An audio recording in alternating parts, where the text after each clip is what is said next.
UKలో 1 year masters. No IELTS required up to 5 years visa. High visa success rate. Tirumala Tirupati laddu వివాదంపై MIM MP Asaduddin Owaisi స్పందించారు. తీవ్రంగా react అయ్యారు. Walk బోర్డును రద్దు చేసే కుట్ర జరుగుతుందన్న ఆయన తిరుమల లడ్డు విషయంలో జరుగుతున్న వివాదాన్ని ప్రస్తావించారు. లడ్డూలో జంతువుల కొవ్వు కలిసిందని దేశవ్యాప్తంగా రాద్ధాంతం జరుగుతుందన్నారు.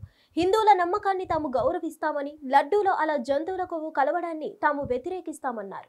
పవిత్రంగా భావించే ప్రసాదంలో అలా జరగడం బాధాకరణమన్నారు. వాక్ బోర్డు సవరణ చట్టం కూడా అలాంటిదేనన్నారు. ఇదే సమయంలో ముస్లిం సంస్థలు హిందువులను ఎలా పెడతారంటూ ప్రశ్నించారు.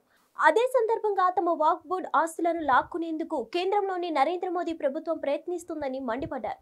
అయితే హిందువుల నమ్మకాలకు వాక్ బోర్డు ఆస్తులకు సంబంధం ఏమిటనేది కొంతమంది నెటిజన్స్ అసదుద్దీన్ ఓవైసీని ప్రశ్నిస్తున్నారు. ముఖ్యంగా వాక్ బోర్డు ఇప్పటికే తాజ్ మహల్, బెట్ ద్వారకా, తమిళనాడులోని ఓ గ్రామం వాక్ బోర్డుకు సంబంధించినదని క్లెయిమ్ చేయడం వివాదాస్పదమైంది. అప్పట్లో కేంద్రంలో ఉన్న కాంగ్రెస్ ప్రభుత్వం వాక్ బోర్డుకు లేనిపోని అధికారులు ఇచ్చింది. ఏదైనా ఆస్తి వాక్ బోర్డు తమదని ప్రకటిస్తే అది తమ ఆస్తి అని నిరూపించుకోవడానికి సదరు వ్యక్తి వాక్ బోర్డుకు చెందిన న్యాయస్థానంలోనే అప్పీల్ చేయాలి. ఇక ఈ ఆస్తి ఎవరనేది నిర్ణయించేది అందులోని సభ్యులే. ఇలా చట్ట విరుద్ధంగా వాక్ బోర్డు మన దేశంలో మిలిటరీ, రైల్వే తర్వాత అత్యధిక భూములున్న 3వ సంస్థగా నిలిచింది. ముస్లిం ఆస్తుల పరిరక్షణ కోసం ఏర్పడ్డ ఈ బోర్డు అందులో ఉన్న కొంతమంది స్వార్థపరుల తప్పుడు విధానాల వల్ల అమాయకులు బలవుతున్నారు. వాక్ బోర్డు వల్ల ఎక్కువ నష్టపోయింది ముస్లిం సోదరులు ఎక్కువగా ఉన్నారు.